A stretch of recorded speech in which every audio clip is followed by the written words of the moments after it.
14 abad silam, Allah menurunkan kepada manusia Al-Quran sebagai kitab petunjuk. Dia menyeru umat manusia agar terbimbing kepada kebenaran dengan mematuhi kitab tersebut. Sejak saat diturunkannya hingga hari kebangkitan, kitab suci terakhir ini akan tetap menjadi satu-satunya petunjuk bagi manusia. Keindahan bahasa Al-Quran yang tak tertandingi dan hikmah agung di dalamnya merupakan bukti nyata bahwa ia adalah firman Allah. Di samping itu, Al-Quran mempunyai banyak keajaiban lain yang membuktikannya sebagai wahyu dari Allah.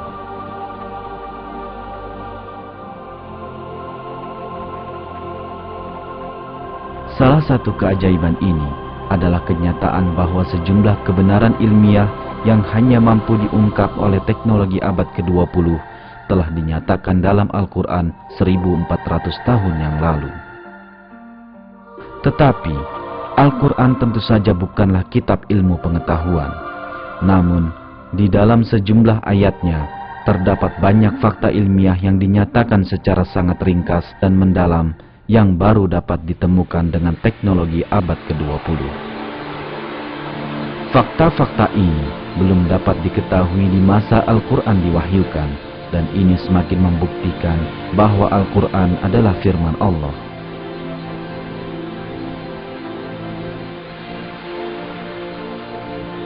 Untuk memahami keajaiban ilmiah Al-Quran, kita hendaknya melihat terlebih dahulu tingkat ilmu pengetahuan pada saat kitab suci ini diturunkan.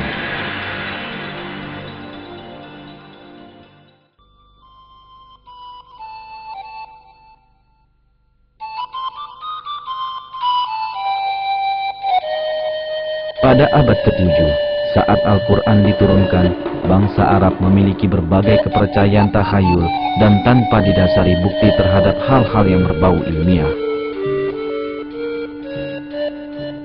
Ketiadaan teknologi untuk meneliti alam semesta menyebabkan bangsa Arab masa itu mempercayai legenda-legenda dari nenek moyang mereka.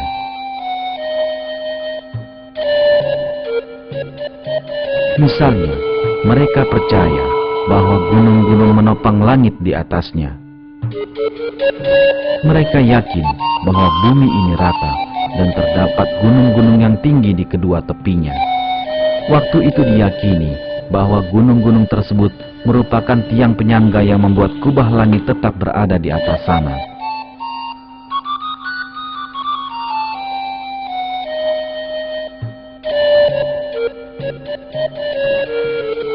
Namun demikian, segala kepercayaan takhayul bangsa Arab ini dihapus oleh Al-Quran.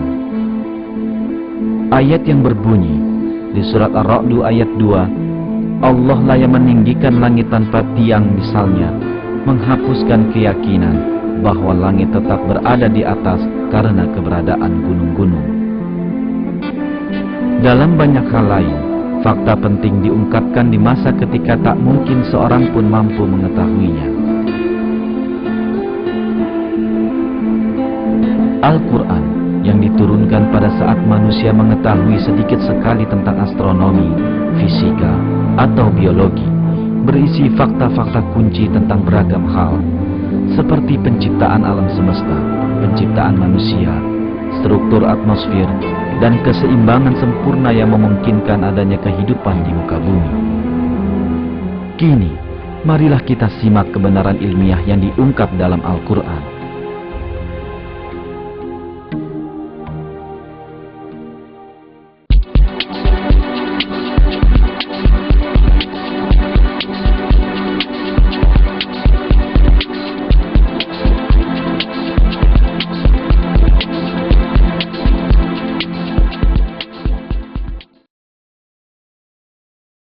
Asal mula alam semesta digambarkan dalam Al-Quran pada ayat berikut.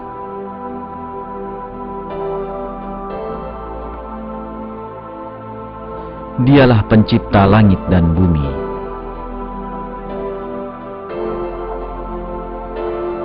Keterangan yang diberikan Al-Quran ini bersesuaian penuh dengan penemuan ilmu pengetahuan masa kini. Kesimpulan yang didapat astrofisika saat ini adalah bahwa keseluruhan alam semesta beserta dimensi materi dan waktu muncul menjadi ada sebagai hasil dari suatu ledakan raksasa yang terjadi dalam sekejap. Peristiwa ini yang dikenal dengan Big Bang membentuk keseluruhan alam semesta sekitar 15 miliar tahun yang lalu. Jagat raya tercipta dari suatu ketiadaan sebagai hasil dari ledakan satu titik tunggal. Kalangan ilmuwan modern menyetujui bahwa Big Bang merupakan satu-satunya penjelasan masuk akal dan yang dapat dibuktikan mengenai asal mula alam semesta dan bagaimana alam semesta muncul menjadi ada. Sebelum Big Bang, tak ada yang disebut sebagai materi. Dari kondisi ketiadaan, di mana materi, energi, bahkan waktu belumlah ada, dan yang hanya mampu diartikan secara metafisik, terciptalah materi, energi, dan waktu. Fakta ini yang baru saja ditemukan ahli fisika modern diberitakan kepada kita dalam Al-Quran 1400 tahun yang lalu.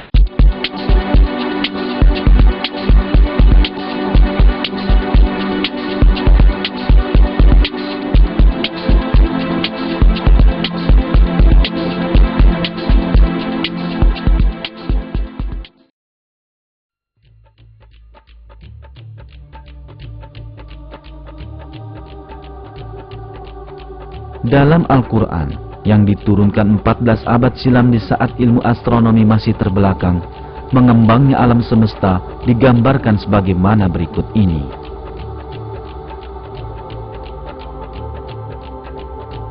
Dan langit itu kami bangun dengan kekuasaan kami, dan sesungguhnya kami benar-benar meluaskannya.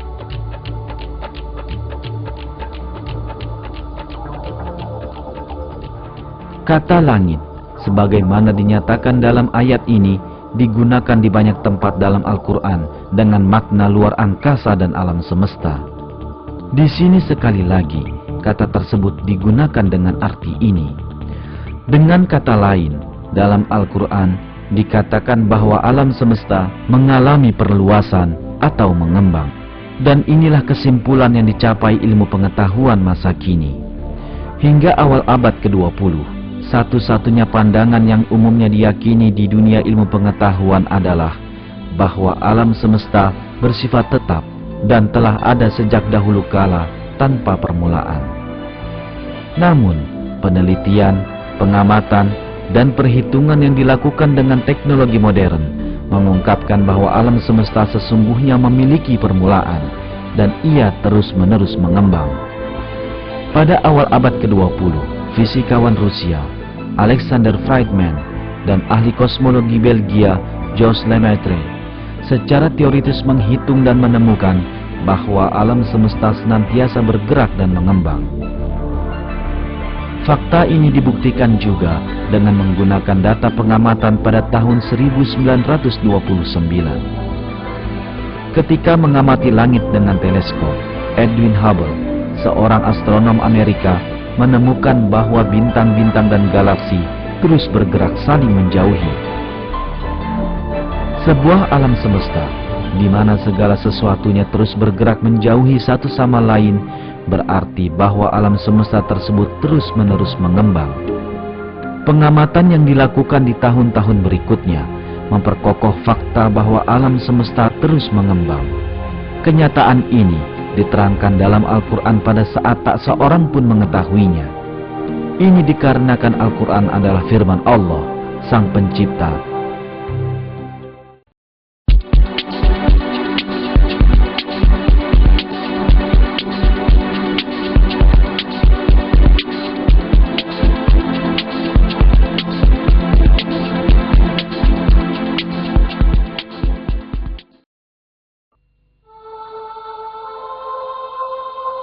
Tatkala merujuk kepada matahari dan bulan di dalam Al-Quran, ditegaskan bahwa masing-masing bergerak dalam orbit atau garis edar tertentu.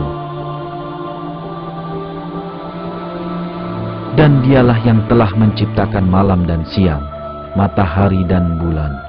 Masing-masing dari keduanya itu beredar di dalam garis edarnya. Disebutkan pula dalam ayat yang lain bahwa matahari tidaklah diam, tetapi bergerak dalam garis edar tertentu.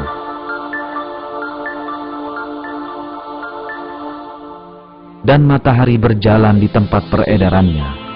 Demikianlah ketetapan yang maha perkasa lagi maha mengetahui.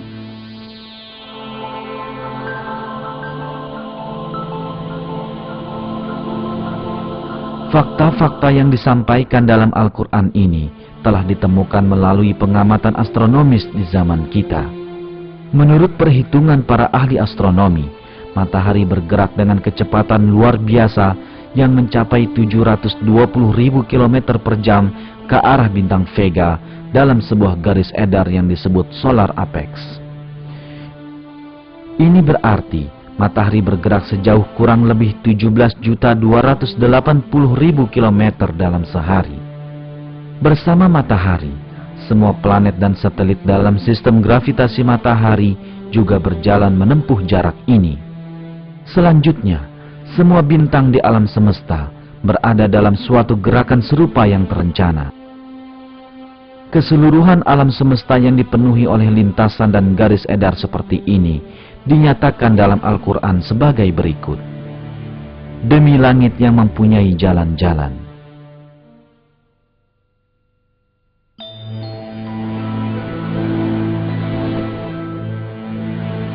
Terdapat sekitar 200 miliar galaksi di alam semesta yang masing-masing terdiri dari hampir 200 bintang. Sebagian besar bintang-bintang ini mempunyai planet, dan sebagian besar planet-planet ini mempunyai bulan. Semua benda langit tersebut bergerak dalam garis peredaran yang diperhitungkan dengan sangat teliti. Selama jutaan tahun, masing-masing seolah berenang sepanjang garis edarnya dalam keserasian dan keteraturan yang sempurna bersama dengan yang lain. Selain itu, sejumlah komet juga bergerak bersama sepanjang garis edar yang ditetapkan baginya.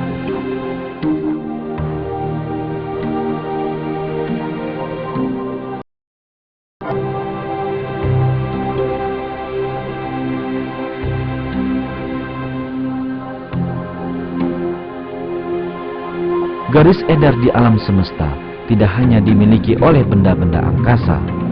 Galaksi-galaksi pun berjalan pada kecepatan luar biasa dalam suatu garis peredaran yang terhitung dan terencana. Selama pergerakan ini, tak satu pun dari benda-benda angkasa ini memotong lintasan yang lain atau bertabrakan dengan lainnya. Bahkan, telah teramati bahwa sejumlah galaksi berpapasan satu sama lain tanpa satu pun dari bagian-bagiannya saling bersentuhan. Dapat dipastikan bahwa pada saat Al-Quran diturunkan, manusia tidak memiliki teleskop masa kini ataupun teknologi canggih untuk mengamati ruang angkasa berjarak jutaan kilometer. Tidak pula pengetahuan fisika ataupun astronomi modern. Karenanya, saat itu tidaklah mungkin untuk mengatakan secara ilmiah bahwa ruang angkasa dipenuhi lintasan dan garis edar sebagaimana dinyatakan dalam ayat tersebut. Akan tetapi, hal ini dinyatakan secara terbuka kepada kita dalam Al-Quran yang diturunkan pada saat itu.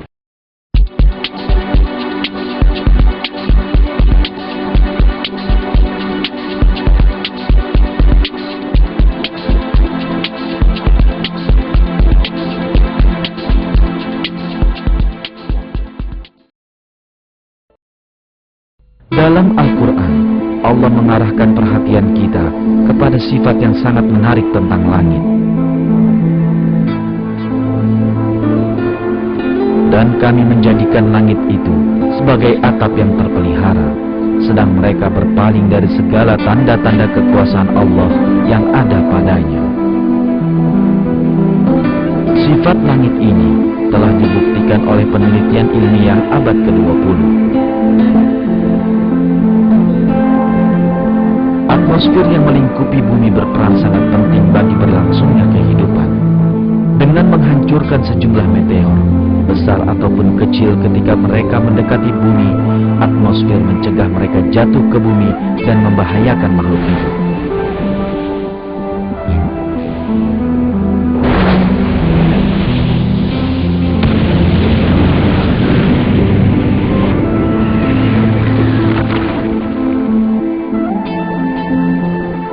Atmosfer juga menyaring sinar-sinar dari ruang angkasa yang membahayakan kehidupan.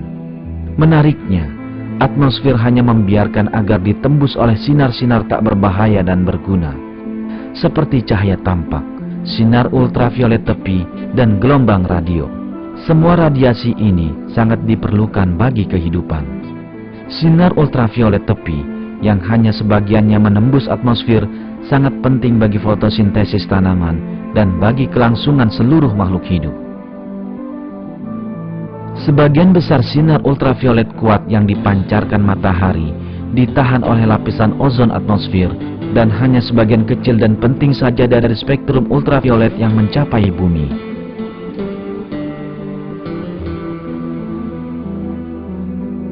Fungsi pelindung dari atmosfer tidak berhenti sampai di sini. Atmosfer juga melindungi bumi dari suhu dingin membeku ruang angkasa yang mencapai sekitar 270 derajat Celcius di bawah nol.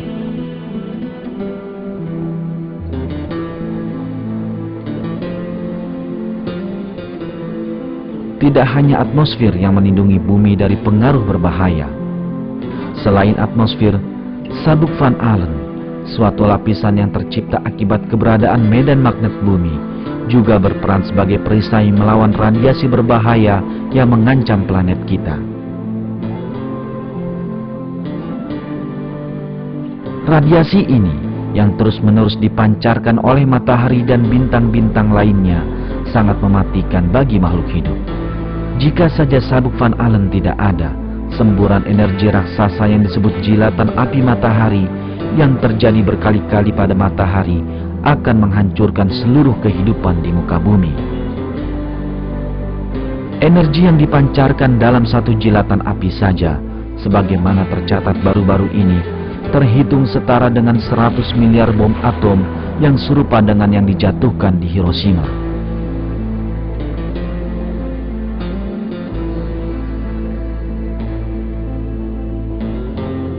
"58 jam setelah kilatan tersebut, teramati bahwa jarum magnetik kompas bergerak tidak seperti biasanya, dan 250 km di atas atmosfer bumi terjadi peningkatan suhu tiba-tiba hingga mencapai 2500 derajat Celcius. Singkatnya, sebuah sistem sempurna sedang bekerja jauh tinggi di atas bumi. Ia melingkupi bumi kita dan melindunginya dari berbagai ancaman dari luar angkasa. Para ilmuwan baru mengetahuinya sekarang, sementara berabad-abad lampau kita telah diberitahu dalam Al-Quran tentang atmosfer bumi yang berfungsi sebagai lapisan pelindung.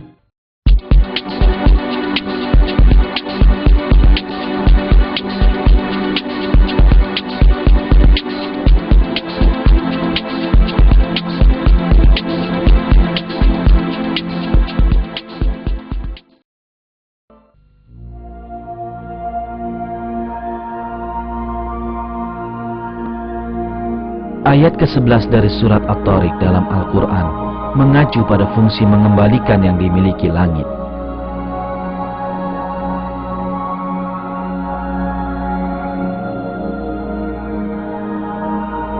Demi langit yang mengandung hujan.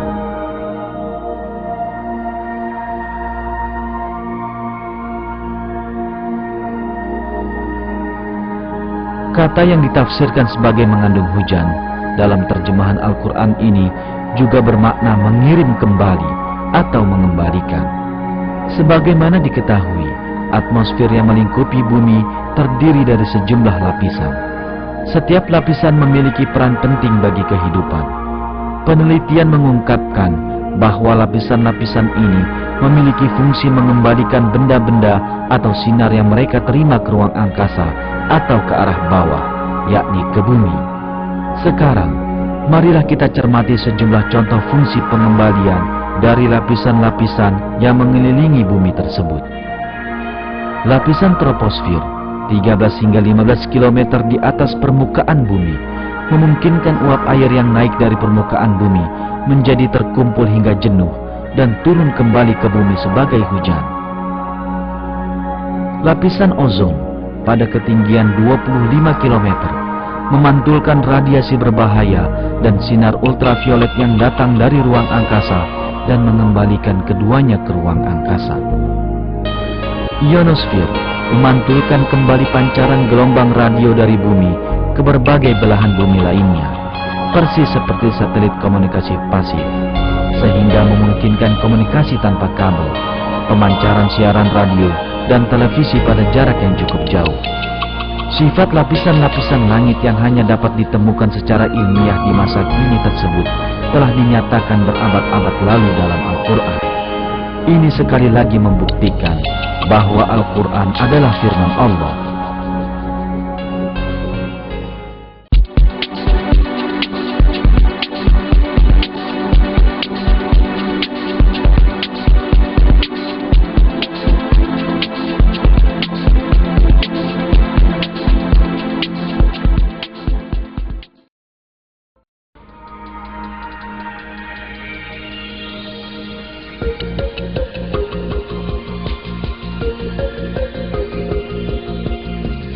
Satu fakta tentang alam semesta, sebagaimana dinyatakan dalam Al-Quran, adalah bahwa langit terdiri atas 7 lapis. Dialah Allah yang menjadikan segala yang ada di bumi untuk kamu, dan Dia berkehendak menuju langit, lalu dijadikannya 7 langit, dan Dia maha mengetahui segala sesuatu. Kemudian Dia menuju langit, dan langit itu masih merupakan asap. Maka Dia menjadikannya 7 langit dalam 2 masa, dan Dia mewahyukan pada tiap-tiap langit urusannya.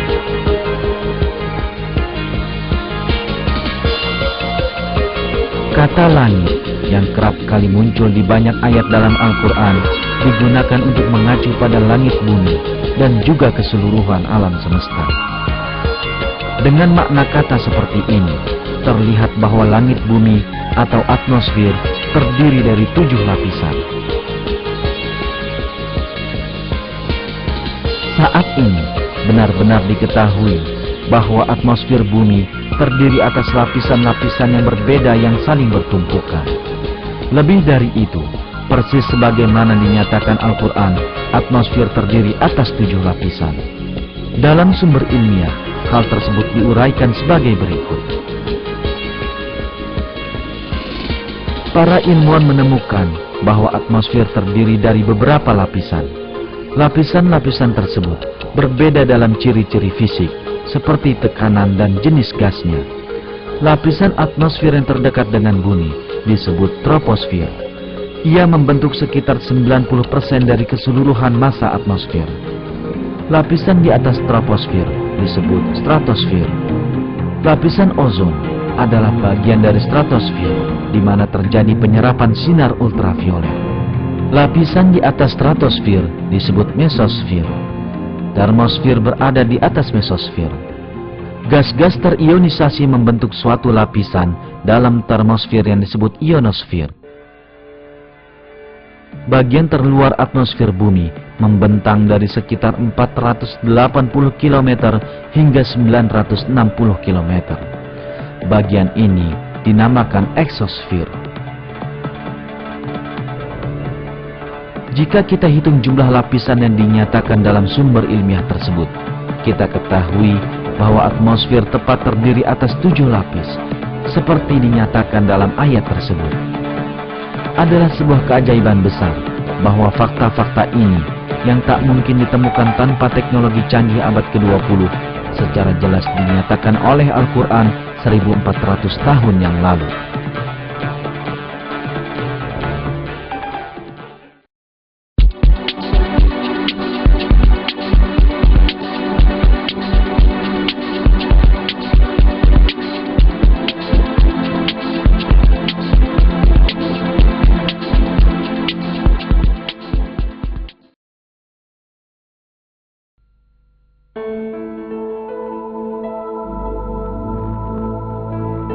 Al-Quran mengarahkan perhatian kita pada fungsi geologis penting dari gunung.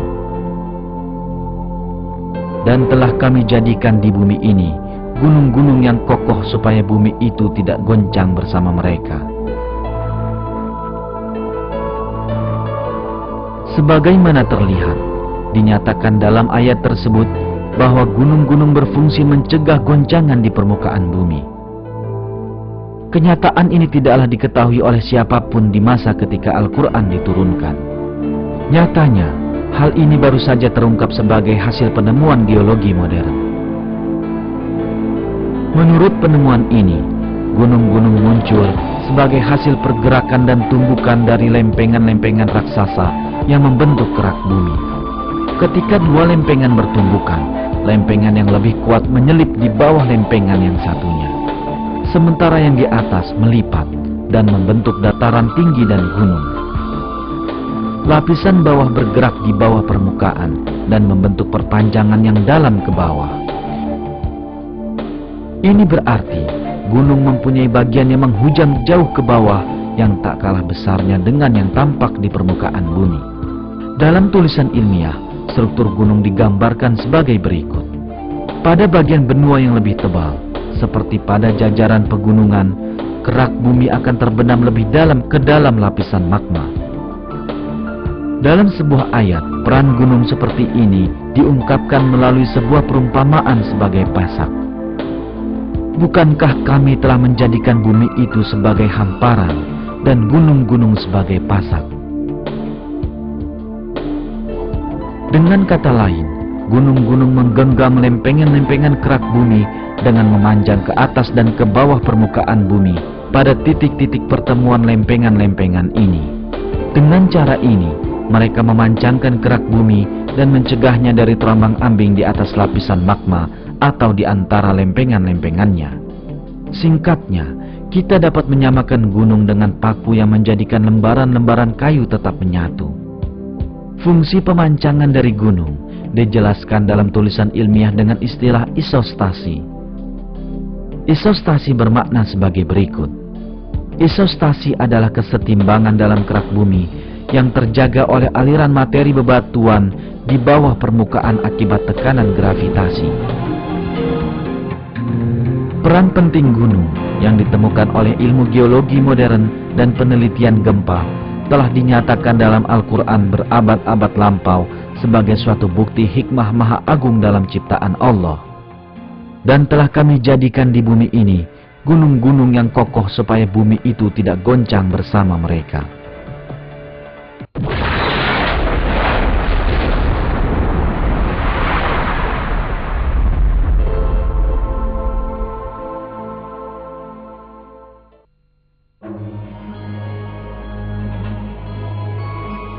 Dalam sebuah ayat, kita diberitahu bahwa gunung-gunung tidaklah diam sebagaimana yang tampak, akan tetapi mereka terus-menerus bergerak.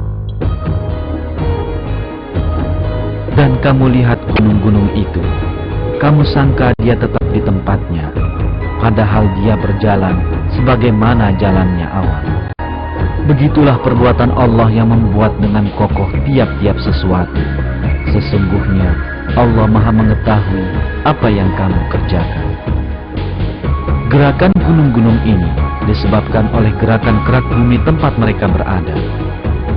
Kerak bumi ini seperti mengapung di atas lapisan magma yang lebih rapat. Pada awal abad ke-20, untuk pertama kalinya dalam sejarah, seorang ilmuwan Jerman bernama Alfred Wegener menemukan bahwa benua-benua pada permukaan bumi menyatu pada masa-masa awal bumi, namun kemudian bergeser ke arah yang berbeda-beda sehingga terpisah ketika mereka bergerak saling menjauhi. Para ahli geologi memahami kebenaran pernyataan Wegener baru pada tahun 1980, yakni 50 tahun setelah kematiannya.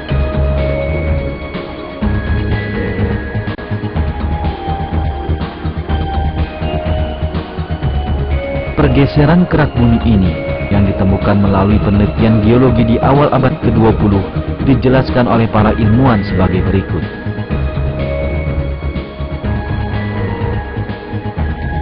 Kerak dan bagian terluar dari magma dengan ketebalan sekitar 100 km terbagi atas lapisan-lapisan yang disebut lempengan.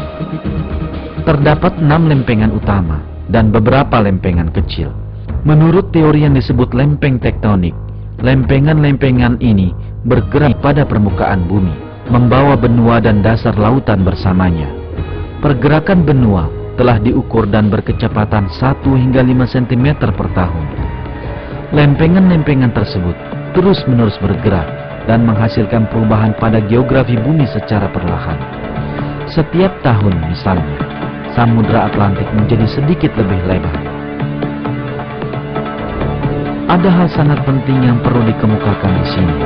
Dalam ayat tersebut, Allah telah menyebut tentang gerakan gunung sebagaimana mengapungnya perjalanan awan. Kini, ilmuwan modern juga menggunakan istilah continental drift atau gerakan mengapung dari benua untuk gerakan ini. Tidak dipertanyakan lagi, adalah salah satu keajaiban Al-Quran bahwa fakta ilmiah ini yang baru-baru saja ditemukan oleh para ilmuwan telah dinyatakan dalam Al-Quran.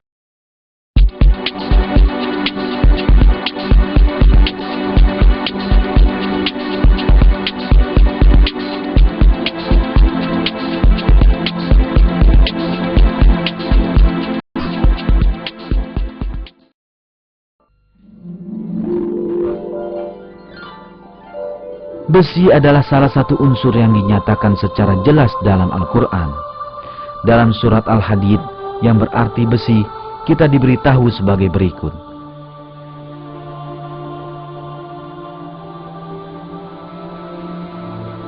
Dan kami turunkan besi yang padanya terdapat kekuatan yang hebat dan berbagai manfaat bagi manusia.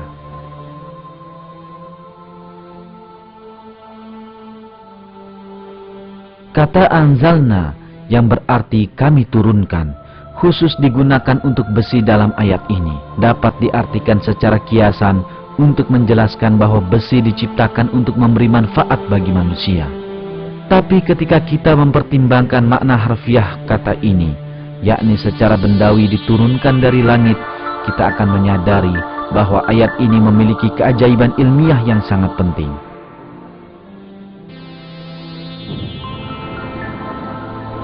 Ini dikarenakan penemuan astronomi modern telah mengungkap bahwa logam besi yang ditemukan di bumi kita berasal dari bintang-bintang raksasa di angkasa luar.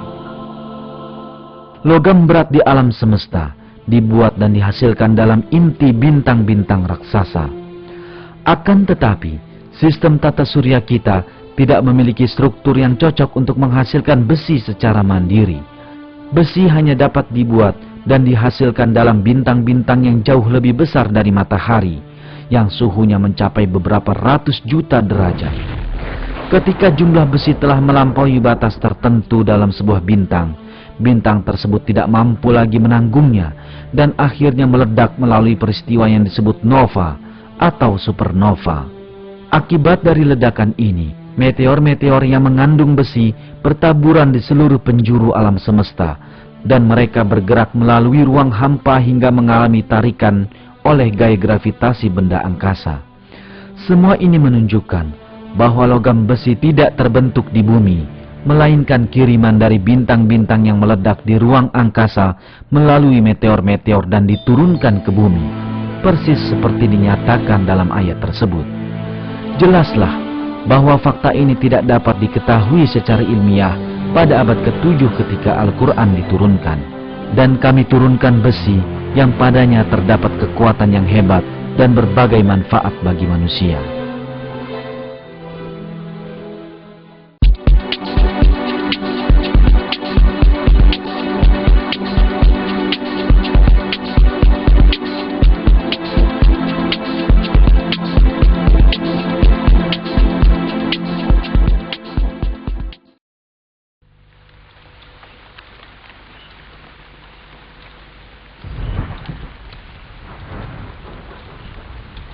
Dalam sebuah ayat Al-Quran disebutkan sifat angin yang mengawinkan dan terbentuknya hujan karenanya. Dan kami telah meniupkan angin untuk mengawinkan, dan kami turunkan hujan dari langit, lalu kami beri minum kamu dengan air itu, dan sekali-kali bukanlah kamu yang menyimpannya. Dalam ayat ini ditekankan bahwa fase pertama dalam pembentukan hujan adalah angin.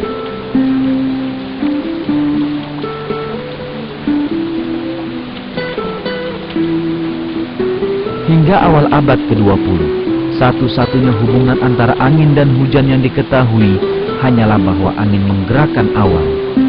Namun, penemuan ilmu meteorologi modern telah menunjukkan peran mengawinkan dari angin dalam pembentukan hujan. Fungsi mengawinkan dari angin ini terjadi sebagaimana berikut. Di atas permukaan laut dan samudra, gelembung udara yang tak terhitung jumlahnya terbentuk akibat pembentukan buih. Pada saat gelembung-gelembung ini pecah, ribuan partikel kecil dengan diameter 1/100 mm terlempar ke udara. Partikel-partikel ini yang dikenal sebagai aerosol bercampur dengan debu daratan yang terbawa oleh angin dan selanjutnya terbawa ke lapisan atas atmosfer. Partikel-partikel ini dibawa naik lebih tinggi ke atas oleh angin dan bertemu dengan uap air di sana. Uap air mengembun di sekeliling partikel-partikel ini dan berubah menjadi butiran-butiran air. Butiran-butiran air ini mula-mula berkumpul dan membentuk awan, dan kemudian jatuh ke bumi dalam bentuk hujan. Sebagaimana terlihat, angin mengawinkan uap air yang melayang di udara dengan partikel-partikel yang dibawanya dari laut, dan akhirnya membantu pembentukan awan hujan.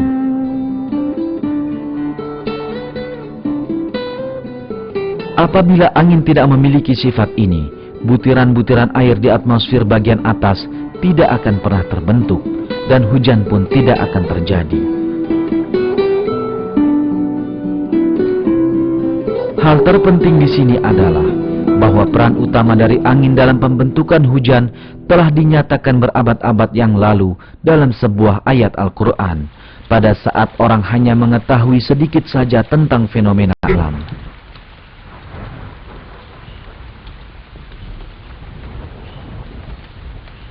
Fakta lain yang diberikan dalam Al-Quran mengenai hujan adalah bahwa hujan diturunkan ke bumi dalam kadar tertentu. Hal ini disebutkan dalam surat Az-Zukhruf sebagai berikut. Dan yang menurunkan air dari langit menurut kadar yang diperlukan. Lalu kami hidupkan dengan air itu negeri yang mati. Seperti itulah kamu akan dikeluarkan dari dalam kubur.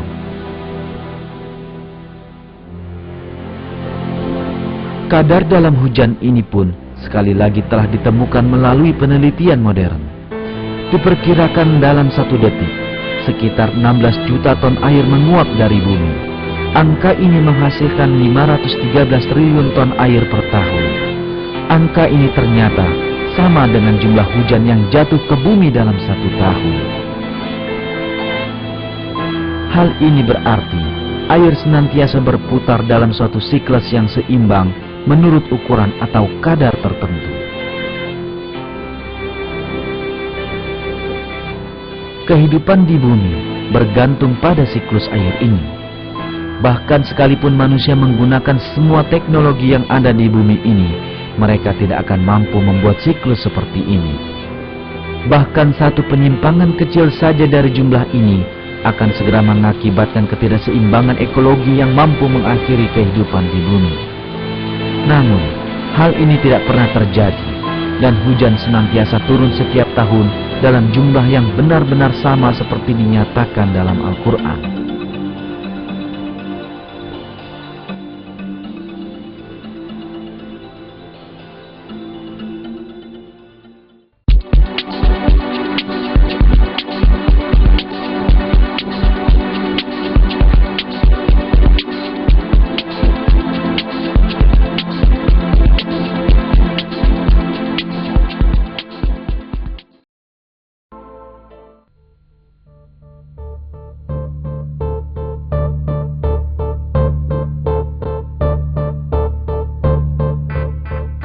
Salah satu di antara sekian sifat lautan yang baru-baru ini ditemukan adalah berkaitan dengan ayat Al-Quran sebagai berikut.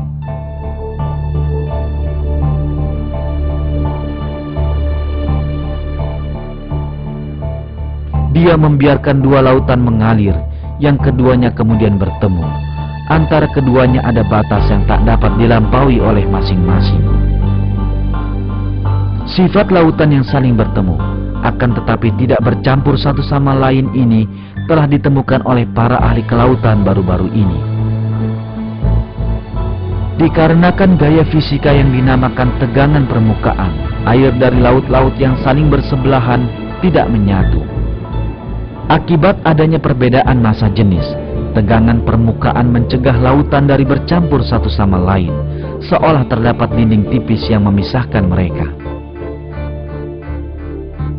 Sisi menarik dari hal ini adalah bahwa pada masa ketika manusia tidak memiliki pengetahuan apapun mengenai fisika, tegangan permukaan, ataupun ilmu kelautan, hal ini dinyatakan dalam Al-Quran.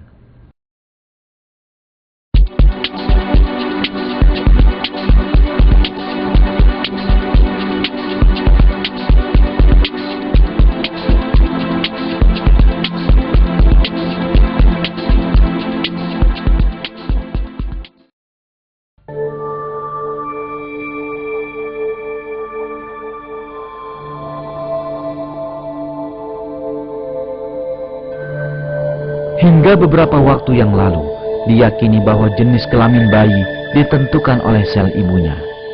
Atau paling tidak, dipercayai bahwa jenis kelamin ditentukan oleh sel jantan dan sel betina secara bersama-sama. Akan tetapi Al-Quran memberitahu kita informasi yang berbeda, di mana disebutkan bahwa jenis kelamin laki-laki atau perempuan ditentukan dari air mani yang dipancarkan ke dalam rahim. Dan bahwasanya Dialah yang menciptakan berpasang-pasangan laki-laki dan perempuan dari air mani apabila dipancarkan. Cabang ilmu genetika dan biologi molekuler yang sedang berkembang telah secara ilmiah membenarkan kecermatan informasi yang diberikan dalam Al-Quran. Kini difahami bahwa jenis kelamin ditentukan oleh sel sperma yang berasal dari laki-laki, dan perempuan tidak memiliki peran apapun dalam proses ini. Kromosom merupakan unsur utama dalam penentuan jenis kelamin. 2 dari 46 kromosom yang menentukan struktur seorang manusia diketahui sebagai kromosom jenis kelamin. 2 kromosom ini dinamakan XY pada laki-laki dan XX pada wanita, karena bentuk-bentuk kromosom ini mirip dengan huruf-huruf tersebut. Kromosom Y membawa gen yang mengkode sifat laki-laki, sedangkan kromosom X membawa gen yang mengkode sifat perempuan. Pembentukan seorang manusia baru berawal dari kombinasi silang salah satu kromosom-kromosom ini yang berada dalam tubuh laki-laki dan perempuan secara berpasangan. Pada perempuan, kedua komponen sel kelamin yang terbelah menjadi 2 selama ovulasi membawa kromosom X. Sebaliknya, sel kelamin laki-laki menghasilkan 2 sperma yang berbeda, satu mengandung kromosom X dan yang lainnya kromosom Y. Jika semua kromosom X dari perempuan bergabung dengan semua sperma yang mengandung kromosom X, maka bayi tersebut adalah perempuan.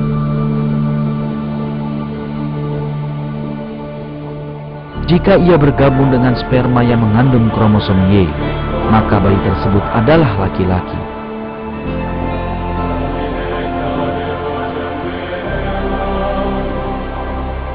Dengan kata lain, jenis kelamin seorang bayi ditentukan oleh jenis kromosom dari laki-laki yang bergabung dengan sel telur perempuan.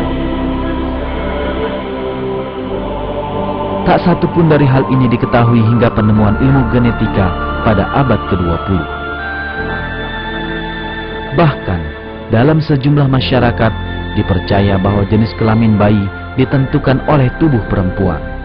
Itulah mengapa para wanita dipersalahkan apabila melahirkan anak perempuan.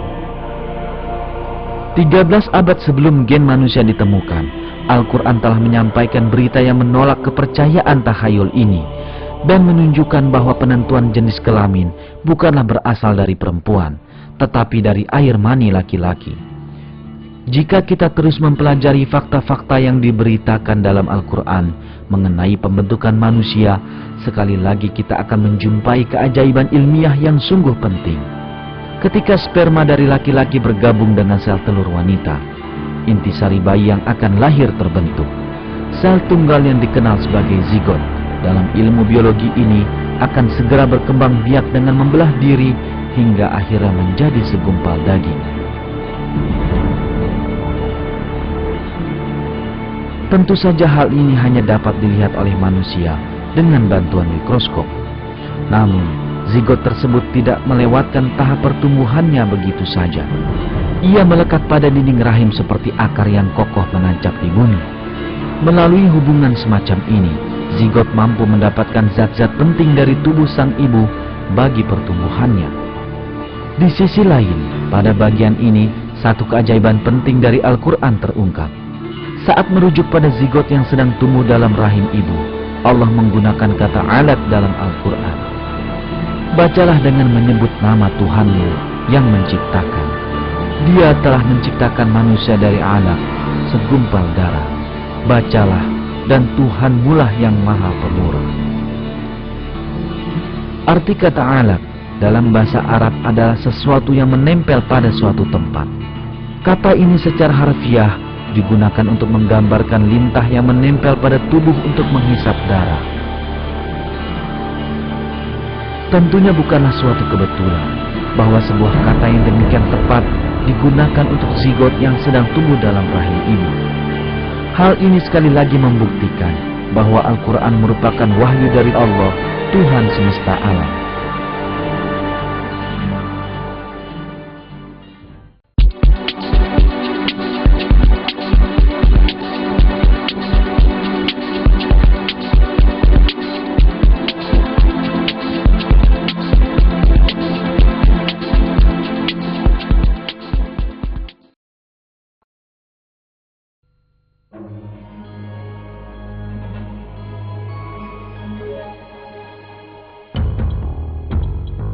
Saat dikatakan dalam Al-Quran bahwa adalah mudah bagi Allah untuk menghidupkan manusia setelah kematiannya, pernyataan tentang sidik jari manusia secara khusus ditekankan.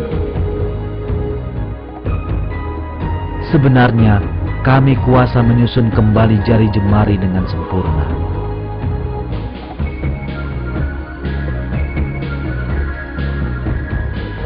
Penekanan pada sidik jari memiliki makna sangat khusus. Ini dikarenakan sidik jari setiap orang adalah khas bagi dirinya sendiri. Setiap orang yang hidup atau pernah hidup di dunia ini memiliki serangkaian sidik jari yang unik dan berbeda dari orang lain.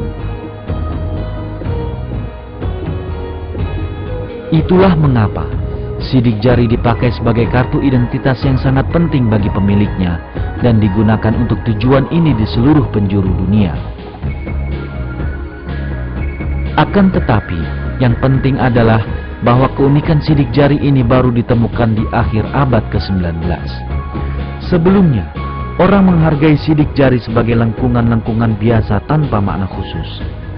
Namun dalam Al-Quran, Allah merujuk kepada sidik jari yang sedikit pun tak menarik perhatian orang waktu itu dan mengarahkan perhatian kita pada arti penting sidik jari yang baru mampu difahami di zaman sekarang.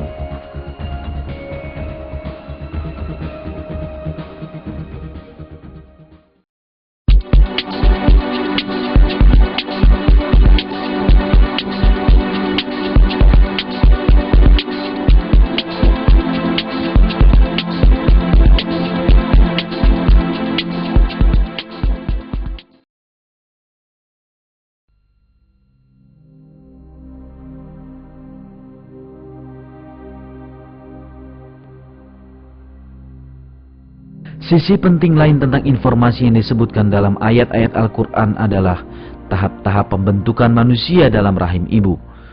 Disebutkan dalam ayat tersebut bahwa dalam rahim ibu, mulanya tulang-tulang terbentuk, dan selanjutnya terbentuklah otot yang membungkus tulang-tulang ini. Kemudian air mani itu kami jadikan segumpal darah, lalu segumpal darah itu kami jadikan segumpal daging, dan segumpal daging itu kami jadikan tulang belulang. Lalu tulang belulang itu kami bungkus dengan daging. Kemudian kami jadikan dia makhluk yang berbentuk lain. Maka maha sucilah Allah, pencipta yang paling baik.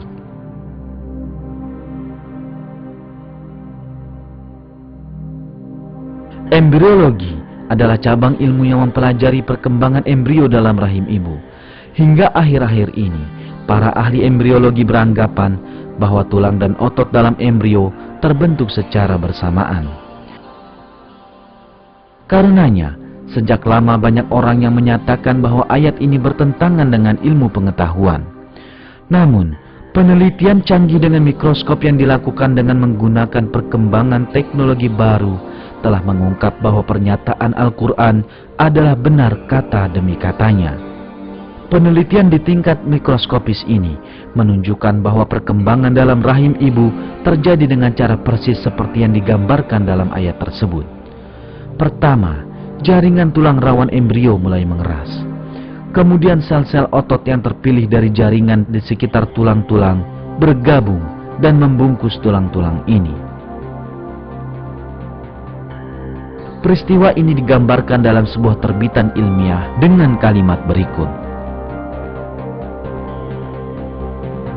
Dalam minggu ketujuh, rangka mulai tersebar ke seluruh tubuh dan tulang-tulang mencapai bentuknya yang kita kenal. Pada akhir minggu ketujuh dan selama minggu ke-8, otot-otot menempati posisinya di sekeliling bentukan tulang.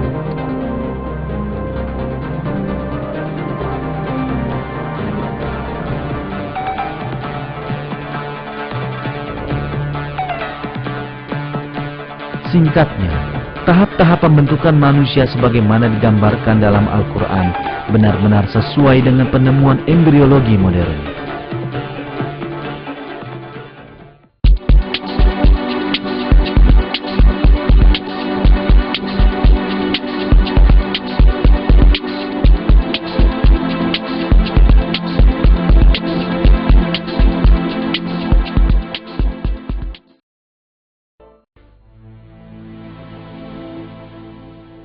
Dalam Al-Quran, dipaparkan bahwa manusia diciptakan melalui 3 tahapan dalam rahim ibunya.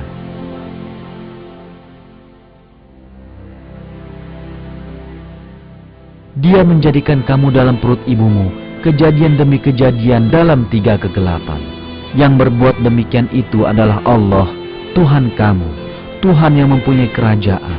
Tidak ada Tuhan yang berhak disembah selain Dia.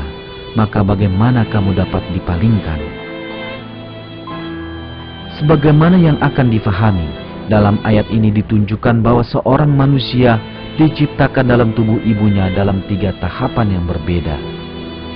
Sungguh, biologi modern telah mengungkap bahwa pembentukan embrio pada bayi terjadi dalam 3 tempat yang berbeda dalam rahim ibu. Sekarang, di semua buku pelajaran embriologi yang dipakai di berbagai fakultas kedokteran, hal ini dijadikan sebagai pengetahuan dasar. Misalnya, dalam buku Basic Human Embryology, sebuah buku referensi utama dalam bidang embriologi, fakta ini diuraikan sebagai berikut. Kehidupan dalam rahim memiliki 3 tahapan.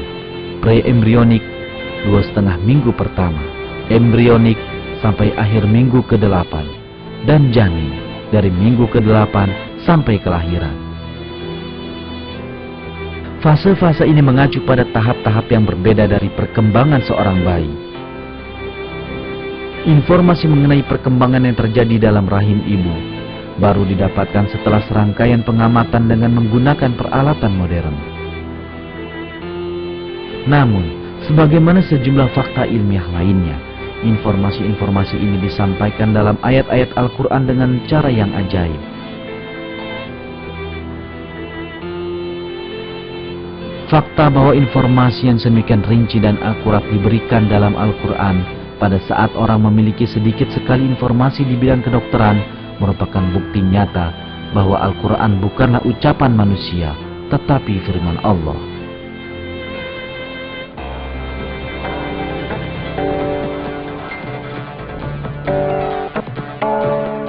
Sisi keajaiban lain dari Al-Quran adalah ia memberitakan terlebih dahulu sejumlah peristiwa yang akan terjadi di masa mendatang.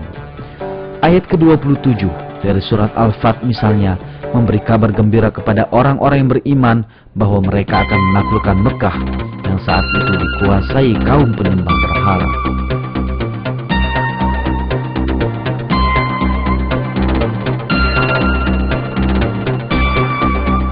Sesungguhnya Allah akan membuktikan kepada Rasul-Nya tentang kebenaran mimpinya dengan sebenarnya, yaitu bahwa sesungguhnya kamu pasti akan memasuki Masjidil Haram, insya Allah dalam keadaan aman, dengan mencukur rambut kepala dan mengguntingnya, sedangkan kamu tidak merasa takut. Maka Allah mengetahui apa yang tiada kamu ketahui, dan Dia memberikan sebelum itu kemenangan yang dekat. Ketika kita lihat lebih dekat lagi, ayat tersebut terlihat mengumumkan adanya kemenangan lain yang akan terjadi sebelum kemenangan Mekah. Sesungguhnya, sebagaimana dikemukakan dalam ayat tersebut, kaum mukmin terlebih dahulu menaklukkan benteng Khaybar yang berada di bawah kendali Yahudi dan kemudian memasuki Mekah.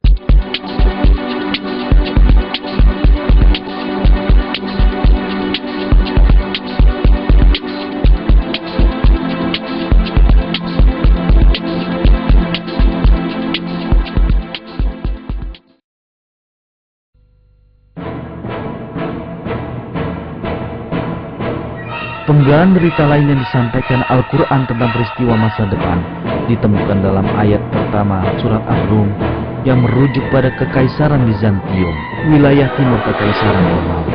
Dalam ayat-ayat ini disebutkan bahwa Kekaisaran Bizantium telah mengalami kekalahan besar, tetapi akan segera memperoleh kemenangan. Telah dikalahkan bangsa Romawi di negeri yang terdekat, dan mereka sesudah dikalahkan itu akan menang dalam beberapa tahun lagi. Bagi Allah lah urusan sebelum dan sesudah mereka menang.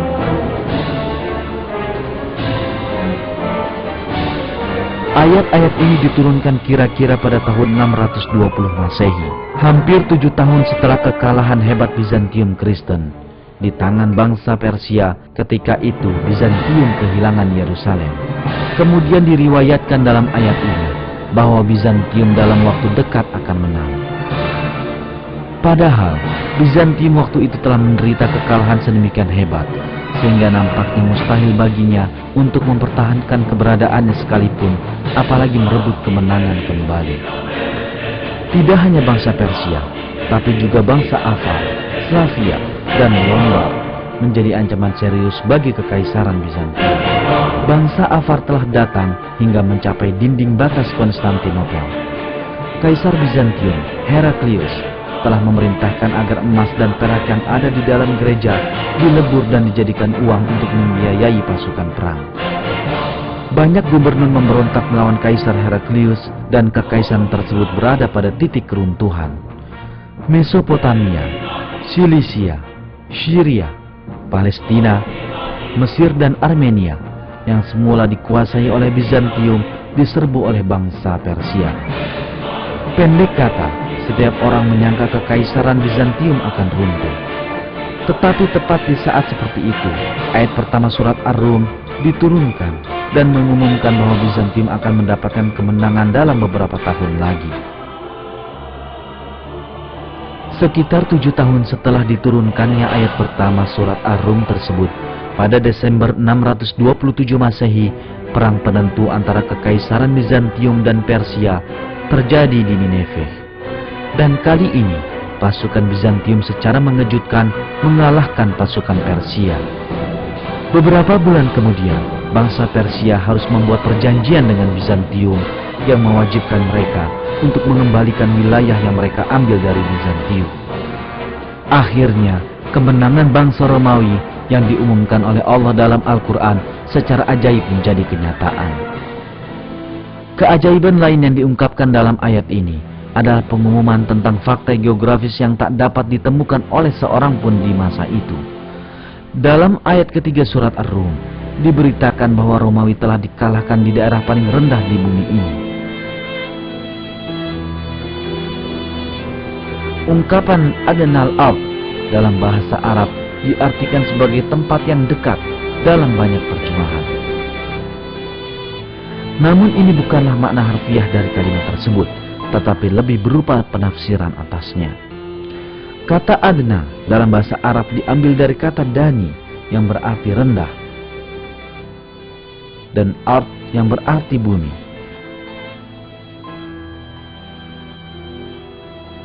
Karena itu, ungkapan adnal ardi berarti tempat paling rendah di bumi.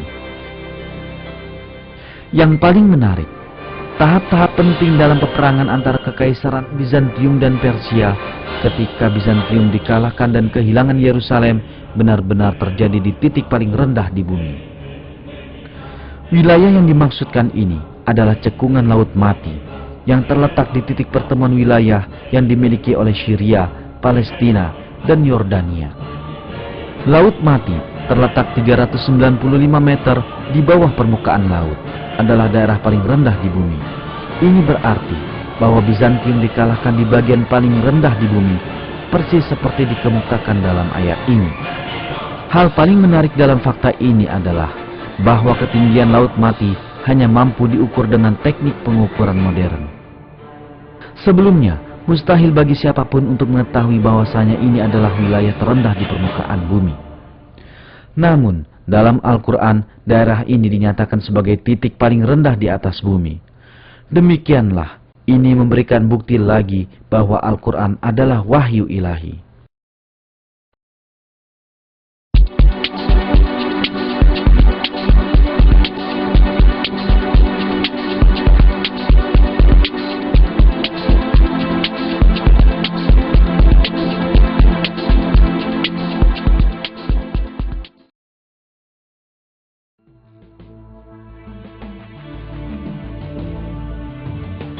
Segala yang telah kita saksikan sejauh ini menunjukkan kita fakta yang nyata.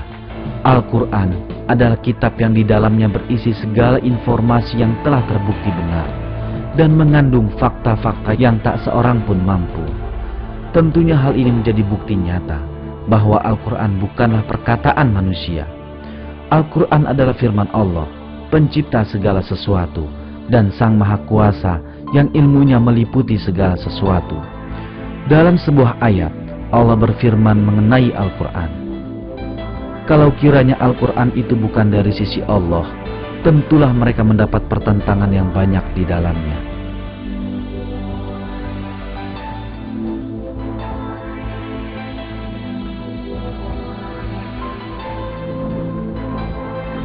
Selain tidak dijumpai pertentangan dalam Al-Quran, setiap penggal berita yang dikandungnya mengungkap lebih banyak keajaiban kitab ilahiyah ini hari demi hari. Yang sepatutnya dilaksanakan manusia adalah untuk berpegang teguh pada kitab ilahi yang diwahyukan Allah ini dan menerimanya sebagai satu-satunya petunjuk hidup. Dalam salah satu ayat, Allah menyuruh kita, dan Al-Quran itu adalah kitab yang kami turunkan yang diberkati, maka ikutilah dia dan bertakwalah agar kamu diberi rahmat.